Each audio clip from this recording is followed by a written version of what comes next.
Because corruption is a serious risk to social justice, sustainable development, and national security, and the bottom-up economic transformation agenda, I am harnessing our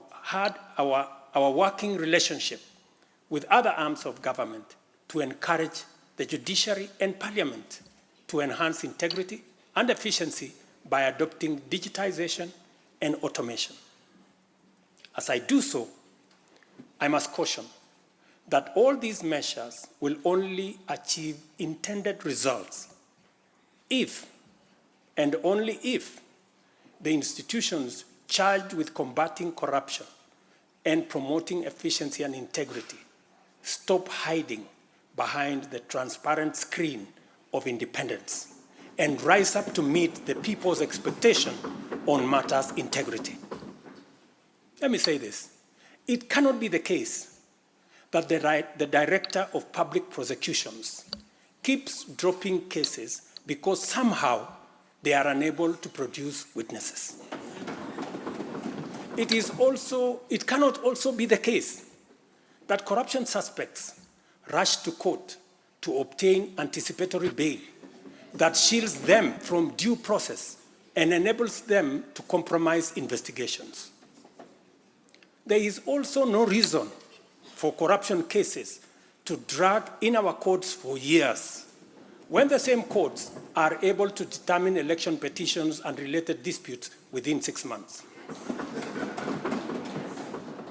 Members, it is also unacceptable for the Houses of Parliament to deny the nation a much-needed instrument in the war against corruption by continuing to sabotage the passage of the Conflict of Interest Bill. I implore you, honorable members, to stop dragging your feet on this bill, unless, my friends, there is a conflict of interest in the passing of the conflict of interest legislation. Similarly, the National Treasury has been dragging its feet in the implementation of an e-procurement system for the last 10 years. Today, I have directed the National Treasury to roll out the e-procurement system by the end of the first quarter of 2025 and ensure that going forward, only procurement undertaken through this system is sanctioned and paid for. Of the many difficult assignments I have undertaken, this fight against corruption is one I now take on with resolve going forward. Let this serve as notice to all. Independent institutions charged with this responsibility must up their game, pull up their socks, and match up to the expectations of the people of Kenya. Honorable members, I have stated in the past and now reiterate today that in the face of undisputed evidence or credible information on corruption, I will not hesitate to take decisive action. Accordingly, I now direct, in furtherance of the principles enshrined in Article 10 of the Constitution on transparency and accountability, and based on new information provided by investigative agencies and partner nations,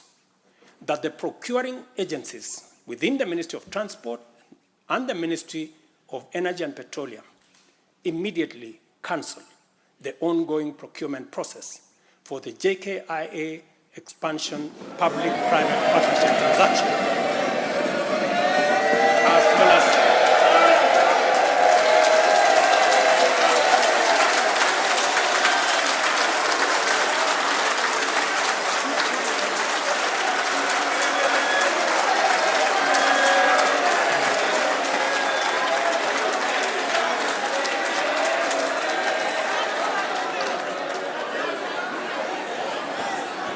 because of the information that has been provided to us by partner nations,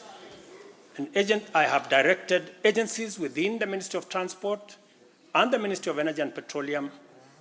to immediately cancel the ongoing procurement process for JKI expansion public-private partnership transaction as well as the recently concluded Ketrago transmission in public partnership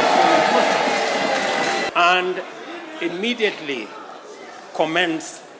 the process of onboarding alternative partners because these are important projects.